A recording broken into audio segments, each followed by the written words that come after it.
My name is Amanda Chin-Kan, and I've gotten a ton of questions from you guys, so I am going to answer each one of these. Let's get into it. Why can't you eat dairy anymore? Number one is your immune system. Next is hormones. Next is your gut health. We're going to talk about each one of these things and why it affects dairy. And then overall, way down here, we're going to touch a little bit on farming. I know, don't click off the video. I promise I won't go into a conspiracy theory crazy hole, but we have to talk about modern farming in order to answer this question. So let's get to it. Number one, why does food I've eaten safely my whole life suddenly make me feel sick? Sick is a very relative term, but let's assume that we're talking about that doesn't feel good. I feel like I'm gonna have diarrhea, or I want to throw up. I get super tired, or I get inflamed. Why does that happen? That's happening because your immune system is not reacting to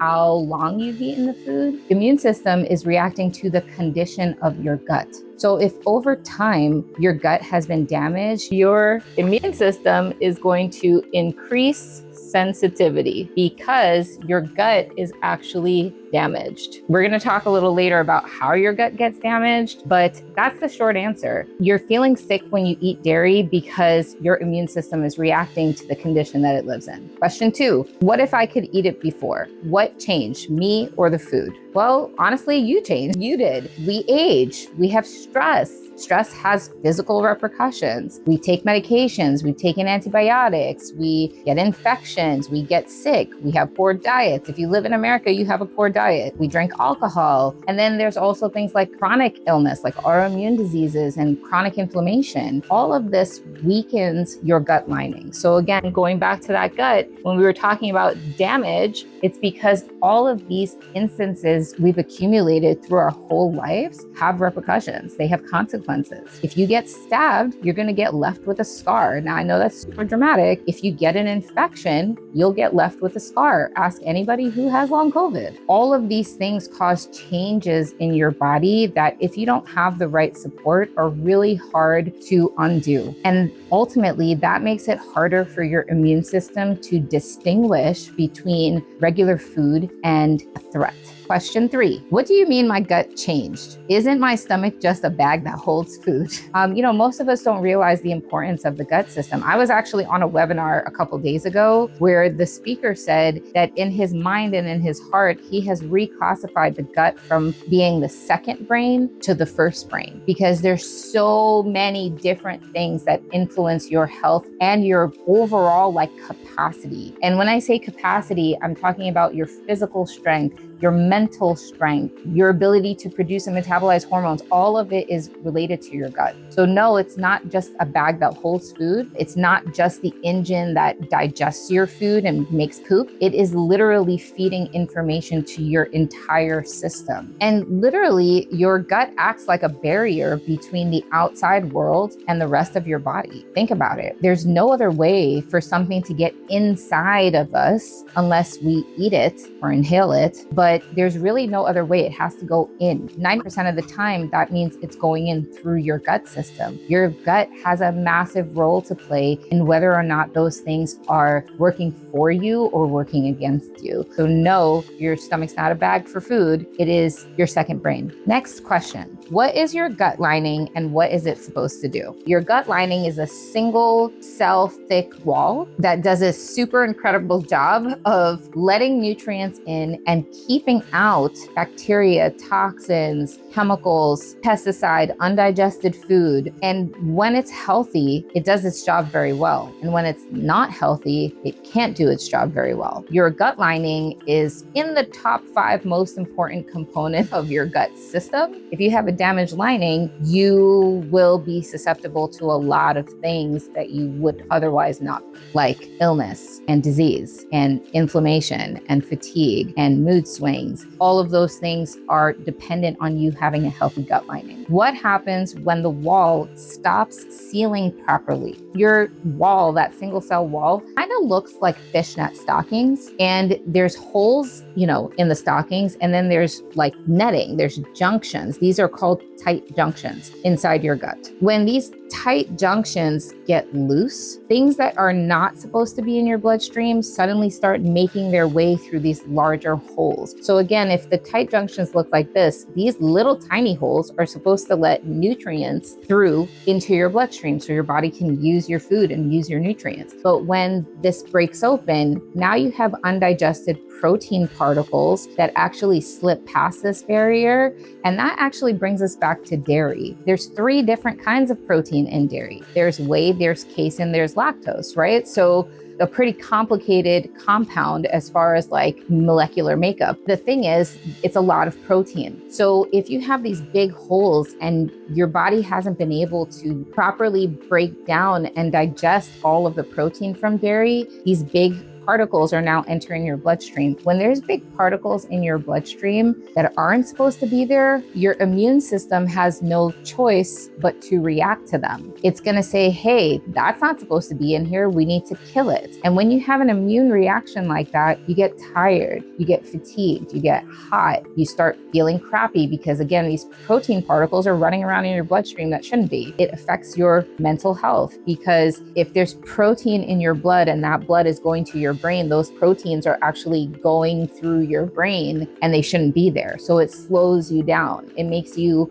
more like temperamental. It makes you more agitated. It makes you like feel down because your brain is literally being slowed down by proteins that should not be in the blood. That's really the long and short of what happens when those seals are not sealed tight, when those junctions are not sealed tight. Stuff that's not supposed to be in your bloodstream get there. What does a leaky wall have to do with cheese bloating me? One of the interesting things about the immune system is that it has a memory. Once your body attacks something, it says, I'm going to take that information to my thymus gland. So if your heart is over here, your thymus gland is on the other side. Your thymus gland is actually responsible for your antibody production, and that's programming of your immune system. When your body has reacted to dairy, it's going to take memory of that protein that it killed and say, hey, thymus gland, I need you to make new antibodies that help me fight off this protein that shouldn't be in the blood. Isn't that interesting? Now, every time you eat cheese or dairy in general, and you're not digesting that food, you're triggering an immune response. And inflammation can show up as lots of things: bloating,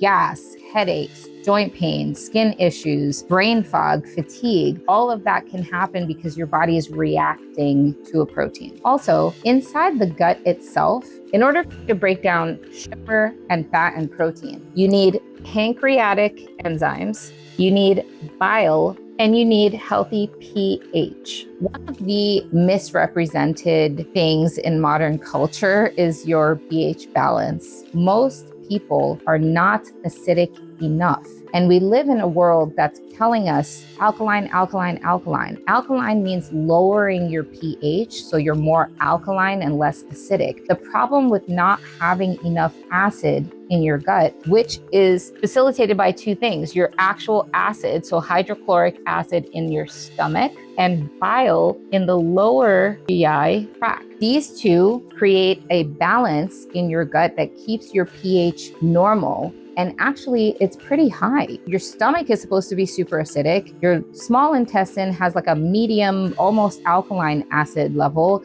And then your lower GI tract and the large intestine is super acidic. So when that pH balance is off, you actually can't break things down well. Think about oil. If I put oil in water, nothing happens to the oil. If I put oil in acid, the oil is going to start to break apart. And that's pretty much the difference between like alkaline and acidic. Again, most people are not acidic enough because we don't get things in our diets like fermented food, acidic things like kombucha and kimchi and like bitters. We don't eat that stuff anymore. And those are the things that raise our acid levels. What even is histamine? Isn't that just an allergy thing? Histamine is like your body's chemical messenger. It helps regulate your immune system, your digestion, and even your brain. The thing about histamine is your gut produces it, but it also has to be broken down. Histamine is part of your defense mechanism. So just like how your immune system has to respond to things floating around in your bloodstream, histamine is like your immune system responding to things floating around in the gut. So normally it will neutralize any enemy in your gut to help you pass it out. But your gut also is responsible for breaking down those histamines once they're done doing their job. If you have poor gut lining, you will not break down histamine appropriately, and it will build up in your cells and cause you allergic reactions constantly. Why would my gut be firing alarm chemicals over dinner? Because your gut barrier is damaged and your immune system starts seeing, normal food proteins as threats. Histamine and other inflammatory chemicals, get released to protect you. And even though the food itself isn't dangerous, your body still sees it as a threat when you have those two things going on. So is dairy the bad guy or is my gut the bad guy? The answer is both. Dairy is just exposing a problem that already exists. Your gut determines what food is tolerated and what's not, but we also have to take into account modern farming. The dairy that we're eating is a lot more inflammatory than it ever was in human history. It's both. However, if you have a strong gut barrier, even traditionally farmed dairy, it won't be as bad. So if you react to it now at like a 7, 8, 9, if you have a healthy gut barrier, you'll probably only react at like a 2, 3, 4. Why dairy specifically? What's in it? Dairy contains lactose, casein, and whey. For some people, that triggers the immune system, but also we lose lactase enzyme as we age, and lactase is the enzyme that breaks down lactose, which is why you can get those pills that are actually lactase enzyme that helps you break down dairy. Why would I stop being able to digest milk at all? There are actually philosophies that say that after the age of like 2 or 3, we really shouldn't consume milk at all, because as you age, you lose lactase. We naturally start to decline lactase production because we go from beings that are kind of totally dependent on milk to now eating food. So your enzyme needs change and your lactase production starts to slow down. When you don't have enough lactase, lactose, that protein, reaches your colon undigested, not broken down, because you don't have enough enzymes to break down all of it. And when it gets there, your bacteria ferments it. And then when you ferment things and lock in a container, the container is either going to bloat or it's going to pop its lid and you'll end up with gas like burping and flatulence, because we don't have enough lactase to break down milk in its whole form. Is it normal for grown adults to not handle milk? About 2/3 of the world's population cannot tolerate much lactose. In fact, globally, lactose intolerance is more common than lactose tolerance. That really boils down to the two things we just spoke about, which is the fact that adults have less lactase than children do, and the dairy that we're eating is a lot more inflammatory than it should be. If it's common, why did nobody ever tell me? We've normalized digestive problems. We're told that bloating and indigestion and acid reflux is just a part of aging. No, it's not. So instead of fixing the problem or looking for the cause of the problem, we just manage our symptoms with antacids, enzymes, probiotics. We try to manage the symptoms of it, but we have to go through healing the gut. And I do mention probiotic and enzymes here because sometimes both of those things can actually bring you digestive relief because they help you break down foods. So if you stop the probiotic and if you stop the enzymes and you go right back to having issues, it's because the structural integrity of your gut is still compromised. How do I know if it's dairy and not just getting older?